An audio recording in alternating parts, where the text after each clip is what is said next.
Many of you have done what I did last night, pulled an almost all-nighter, so good to see you. Thank you. So it's wonderful to be here again. Thank you, Becky, and to all of you, Cheryl, Tim, Scott, all of you.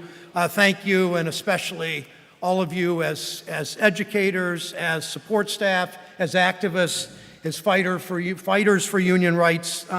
Thank you so much. Thank you for the honor in May. Sorry I couldn't join you. I'm always humbled and honored by any kinds of notice in recognition from the National Education Association, from the OEA, and I thank you for that. My voice sounds like this not because I was up till 2 o'clock voting and got up early, not because I smoke, I don't, but because I just talk this way, as you know. And there is a story, Melissa and I were talking about my wife and I, and most of you know Connie, or a lot of you know Connie, and if you don't, you should follow her Facebook page. But Connie and I were at an event some years ago, and we were in a relatively small room, no tables and chairs. We were just kind of packed in with each other, people kind of standing close to each other. And I was on a little makeshift stage making some remarks, and the guy, true story, this guy standing next to Connie turns to her as I was speaking and say, "Oh, God, I hate that guy's voice." And she said, "Really?" And he said, "Yeah, when he talks, it's you'll appreciate this, it's like fingernails on a blackboard." And she said, I like his voice. He said, "You like that guy's voice?" And she said, "Yeah, you know when I really like it?" She leans in and he leans in and she says, "I really like it when he wakes me up in the middle of the night and says, 'I love you, baby.'" So, true story. It is a true story. All of you as OEA members, as teachers, as bus drivers, as cafeteria workers, as support staff, classroom aides, school nurses, custodians, so many other members of the education community in this state, all of you, in spite of what too many politicians, and I know you had 4 really good elected officials speaking to you today. I don't put them in this category, as you know, but so many politicians in this state, as you do vital work for our children, you do vital work for little pay, you are under relentless attack from people who want to tear down our public education system, people who live to be anti-union. I saw a lot of that last night on this tax bill. That's why we need your voices and your activism more than ever. I want to talk for a moment about last night. Last night about 8 o'clock, we were presented with a 500-page tax bill at 8 o'clock. In the margins of that tax bill, you could go through that bill and you could see how much of that bill was actually handwritten at the last minute. And we've never done anything like that before. 500 pages, 8 o'clock. We got the bill at 8 o'clock. There's no way people could understand it, Republicans or Democrats. We ended up, it was jammed literally in the middle of the night at 2 o'clock this morning. They know that the American people will like this bill less the more they see it. They know that. We do know about this bill that it was written in the back room of Mitch McConnell, with Mitch McConnell's office, just off the Senate floor, written by lobbyists from Wall Street and drug companies and tobacco companies and the Koch brothers and all the special interest groups that Mitch McConnell relies on to fund his campaigns. We know that corporations will receive trillions of dollars in permanent tax cuts. You know now that our tax code says if you shut down a factory in Mansfield or shut down a factory in Springfield or Chillicothe or Toledo, if you shut down a factory in those towns and you move overseas, you get a tax break to move overseas, start another factory, build another factory, and send it back to the United States. They made that worse last night. They made it worse because their outsourcing companies and contributors wanted to make it worse. For a teacher making $50,000 a year, the future is less certain than it is for those corporations. In 2019, depending on where a teacher lives, where somebody makes $50,000, $55,000 where you live, the size of your family, you may get a small tax cut in 2019, or you may be among the 13 million middle-class families whose taxes will actually immediately go up. And no matter what, under this Senate-passed bill, as far as we can understand, that same teacher will be paying $4,000 more in taxes beginning in 2027. In other words, this is no doubt true. The corporate tax breaks are permanent in this bill. The individual tax breaks, paltry as they generally are in this bill, the individual tax breaks disappear at the end of the decade. The corporate tax breaks are permanent. The individual tax breaks disappear. And I might add, the President of the United States will do his words notwithstanding. I know you all believe he always tells the truth. But the President of the United States will save, we estimate, tens and tens and tens of millions of dollars now, and then when he passes on, his heirs will save billions of dollars, we are pretty sure, under this bill. If that weren't bad enough, this is a backdoor repeal of the Affordable Care Act. It will cause 13 million people to lose their insurance. Those aren't a Democrat's estimate. That's the estimate of the Congressional Budget Office. 13 million people will lose their insurance, and premiums will go up 10% a year. So if you're paying $500 a month now, next year you'll pay $550. Help me, math teachers here. The next year you'll pay $605. The next year you'll pay whatever it is. So I offered a lot of amendments in this bill, all designed to put the focus back where it belongs, on children, on families, on kids. Most of those amendments were rejected. One of the amendments, actually, as you may know, the House, a lot of you, I would assume probably most of you, reach in your pocket and spend your own money because we don't fund public education well enough in this state and in this country. You spend your own money in the classroom, a lot, most of you do. Well, you can deduct that up to $250 until the House passed its bill, and it took away that deduction. It also took away any support for graduate students. It's also jeopardizing Pell Grants, all of those things in higher education. We were able in the House version to not just restore that $250, but to increase it to $500. So there are some things in this bill that actually, a few things, but the House bill eliminated the state and local tax deduction. We don't know what will happen in negotiations between the House and Senate, but we know it's going to hurt the ability of states and cities and counties to invest in public education. Even the child tax credit that Ivanka Trump has bragged about that's in this bill, even the child tax credit. If you're a senator's kid and you have 2 children, you get a $4,000, not deduction, $4,000 tax credit. If you're a senator's kid, if a senator has 2 kids, he or she will get a $4,000 savings on their taxes. A teacher's aide making $25,000 a year will get about half of that. Think about that. I mean, that's the kind, even the tax credit for children sings with an upper class accent, if you will. One more thing about this tax bill, and I want to talk about other issues that I planned on when Becky called and asked me to speak here, and I so much wanted to. This bill, it blows a massive, unprecedented hole in the budget deficit. Now, if you haven't heard every single, and I don't want to be particularly partisan, but if you haven't heard every single Republican politician, every single Republican candidate running for office, they will always talk about, we got to get this deficit under control. They wanted to get the deficit under control when Barack Obama was president. They're a little less interested now, but this bill will blow a $1 trillion, that's a $1,000 billion hole in the deficit. And you know what they do every single time through the last 30 years? Whenever they do tax cuts and blow a hole in the deficit, they first of all predict we'll grow our way out of it. We never do. There's no historical evidence we ever do. But then 2-3 years later, you know what happens? Got a big hole in the deficit? Well, we got to cut spending. We got to cut Pell Grants. We got to cut money for education. We've got to cut Head Start.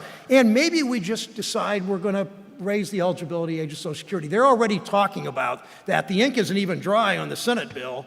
The handwritten ink isn't even dry in the Senate bill, and they're talking already about going after Social Security. And maybe for somebody like me that dresses like this and has indoor work and no heavy lifting, just maybe working past 65 is something that, I guess I just turned 65, so I want to work past 65.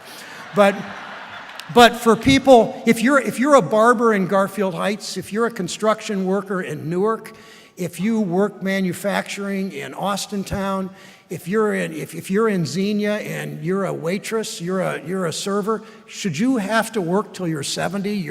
With your arms and your brain and your legs and your bodies and your shoulders? Should we make you work till you're 70 in order to pay for a tax cut that goes to Donald Trump and his family and most members of the Senate? Is that what we want to do?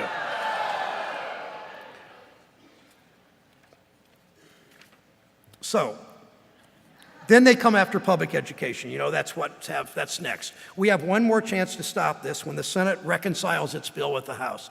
We don't know if the bill goes back to the House, they just pass it, or the conference committee meets and they decide how they're going to do this. We just don't know yet what they're going to do. Let me talk about some other things for a moment. Let me start with Betsy DeVos.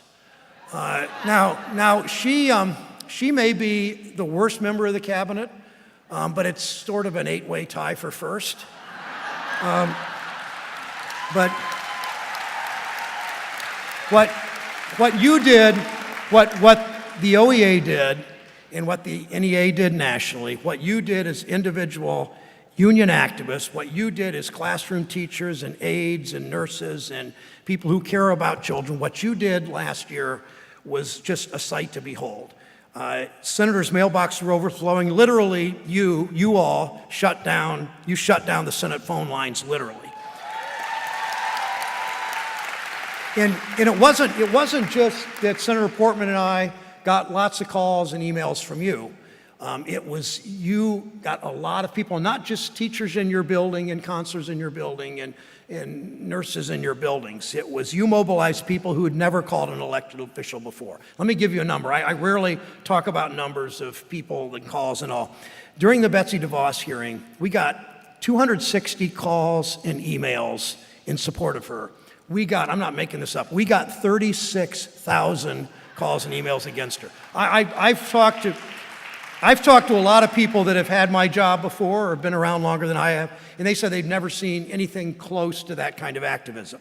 Now, we lost that fight, barely. We lost that fight because they sent the Vice President of the United States, and whenever the Vice President of the United States showed up last night again on a tie vote, on a big tax break for private schools, that's what they always call it. You know when the Vice President of the United States shows up that Wall Street's going to win, the tobacco companies are going to win, that for-profit charter schools are going to win. That's when he comes in to break tie votes. And that's what happened last night. It's what happened in Betsy DeVos. But I ask you not to be discouraged because this fight isn't over on tax reform, and you have, by your activism, by your speaking out, you put Betsy DeVos on notice. The American people are watching her, Congress is watching her, parents are watching her, students are watching her, and you can be sure that all of us will hold her accountable. Every time she makes a bad move, which is often, we are there to call her on it, and you need to continue to be there to call her on it. Now, your activism is more important now, as of course you know this, than it ever was, as we implement the Every Student Succeeds Act. When we passed the bipartisan bill in 2015, I don't think any of us thought that the person that would implement this would be Betsy DeVos. It never really occurred to much of anybody. We had some big successes in that bill in 2015, in large part because of activists in the NEA. Too much instructional time was spent testing, not teaching. I did roundtables with teachers and listened to you educate me about how you teach and what help you need and how we can partner. I introduced, as a result, the SMART Act, Support Making Assessments Reliable and Timely Act, to streamline and improve our school testing. We got that amendment included in the bill, as you know. We were able to expand opportunities for schools to offer and better coordinate wraparound services in schools, allowing schools to hire on-site coordinators to connect families and school personnel and community organizers. You understand community organizations to improve outcome. I mean, you understand how teachers, particularly those of you that are a little bit older, that have been teaching 20 or 25 years, you understand how education's changing. You understand that so much of the responsibility, fairly or unfairly, falls to you and to our public education system to give kids opportunity that won't have opportunity unless you step in. We have more than 80 of these community schools in Ohio. Cincinnati in particular has been a leader where schools act as anchors that provide students and families and communities with key resources like physical and mental health services, housing assistance, after-school programming, all of those things that you may not have thought a lot about when you got your teaching degree at Akron U or BG or Ohio State or UC, but you know you're doing it now, and you know how key it is and why teachers are such heroes to so many of us. We're able to include a couple of provisions to increase transparency and community engagement in charter schools to help hold for-profit charter schools accountable. Now, you know the threat of these for-profit charter schools. You know what they've done. You know it better than any. I've had lots and lots of talks with Becky about what they are doing. As you know, Ohio's been called the Wild West of charter schools, and that is not meant as a compliment. A former newspaper editor said to me about 3 months ago that this charter school scandal in Ohio, particularly with online for-profit charters, that the for-profit charter school scandal in Ohio is the worst political scandal in Ohio history. You know about it. Most people don't. It's up to all of us to make sure that people do. Ohio's for-profit charter school system is a disgrace on our state. Ohio's for-profit charter school system is connected to a corrupt state government, a legislature that gets huge dollars from these companies. Their failure to monitor these for-profit charter schools is denying too many students a quality education. It steals our tax dollars. About 9 out of 10 students in this country, in this state, Ohio is slightly lower, about 9 out of 10 students, students 1 through 12 in the United States, about 9 out of 10 of them are in public schools. And yet, the focus on for-profit charters, the money that goes into for-profit charters, all that's happened with that, as I said, connected to a corrupt state government where legislators and all kinds of people running for office, check out this year what happens in the governor's race, are so connected to this charter school scandal. According to a report from Stanford University's Center for Research, students at Ohio's charter schools lost 43 days of math instruction, 14 days of reading instruction compared with traditional public schools in this state. There is no measurement, that these for-profit charter schools, whether in the classroom or online, there is no measurement that suggests they are anything close to the quality of what you do in our public schools. No measurement at all. I mean, fundamentally, here's the difference. For-profit charter school CEOs are in it for the profit. You are in it for the students. For-profit charter schools use their schools to build their bottom lines. You are helping students build their futures. None of you chose these jobs to get rich. You didn't just choose a career, you chose a way of life. You work hard during the week. You take papers home, you counsel kids, you work with students, you come here as NEA, as OEA activists to fight for public education, to fight for union rights, to fight for a better life, much more than for yourselves. You're doing that, to be sure, but for your colleagues and for plenty of people that don't have anything to do with education or anything to do with delivering education, you're fighting for them.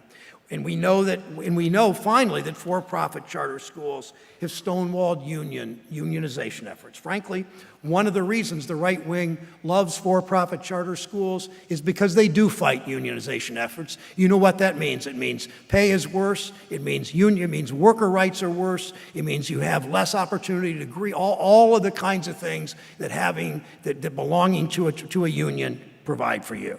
The proliferation of for-profit charters in Ohio is a symptom of the fact that people simply don't value public education in this country the way we used to. For generations, America's public schools were the envy of the world. Now our students go to school buildings that are far too often crumbling around them. Earlier this year, I was in a Columbus school, as the Columbus Alternative High School, public school in the city of Columbus. Talked about my bill to invest in rebuilding our schools and our infrastructure.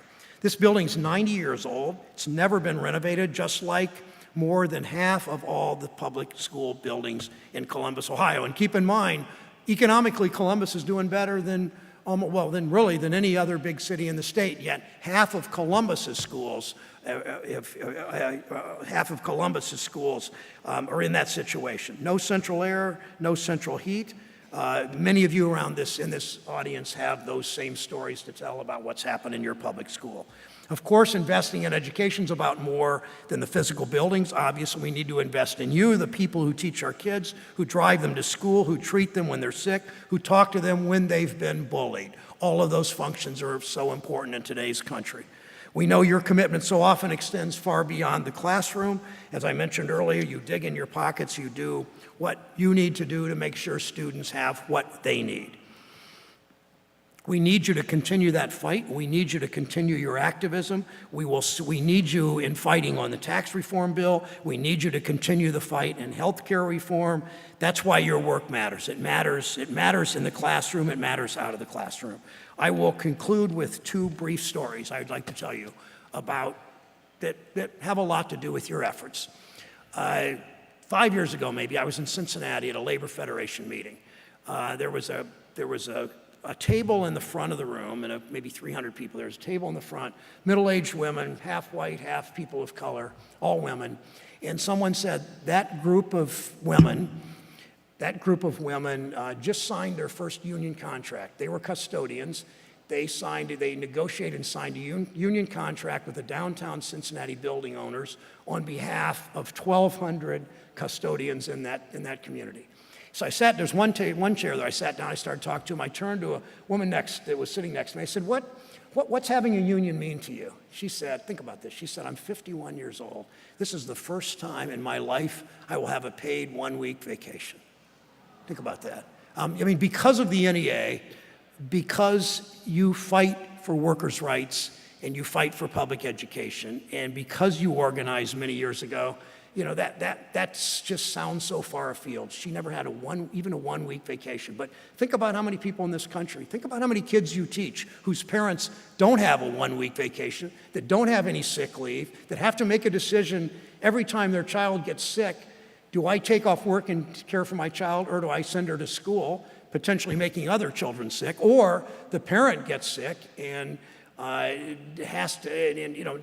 just so many families in this country don't have any paid leave, don't have any sick days, don't have any vacation days, and don't have any personal leave days.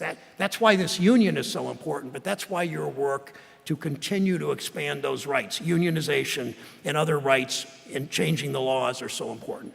The other story to tell you is based on this pen I wear. For 20 years, I've worn this pen. It was given to me at a Workers' Memorial Day rally in Lorain, Ohio, in Lake Erie, in a city I lived in for a decade.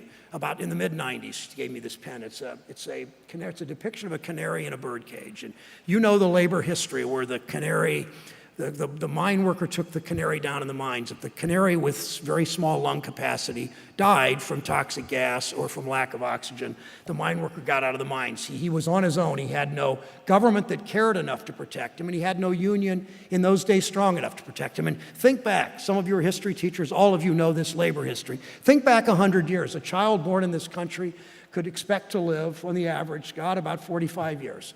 And today we live about 3 decades longer. We live 3 decades longer, partly because of high-tech medicine, of chemotherapy and heart transplants and all, but fundamentally we live 3 decades longer because of you, because of activists, because of minimum wage and workers' compensation and civil rights and protections for children and protections for the disabled and gay rights and all the things you fought for. And Congress didn't just pass, thank you, Congress didn't just pass, Tim, Medicare and Social Security and minimum wage and civil rights and protections for women and safe drinking water laws. Congress just didn't pass those things. State legislatures didn't just pass those things because they were the right thing to do. They passed those things because people like you and your parents and your grandparents in their classrooms, in their labor halls, in their church basements fought for equal rights. You fought for rights for women, you fought for rights for children, you fought for rights for gay people, you fought for rights for workers, you passed minimum wage and Medicare and all that.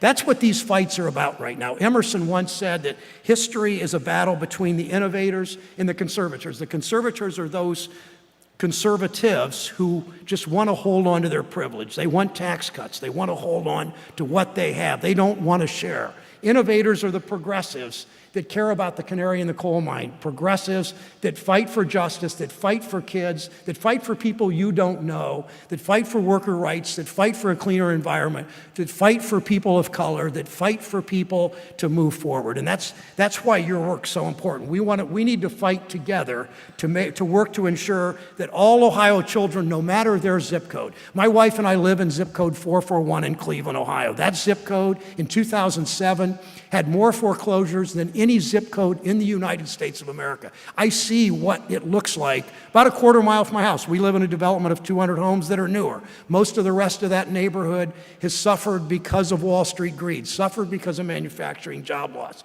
I see every day in my neighborhood what happens when we don't fight. And it's up to us to fight for kids, no matter their zip code, no matter the color of their skin, no matter what their parents do for a living. Fight for them to have the opportunity so they can succeed like you have as teachers. I look forward to working with you in that fight. Thank you.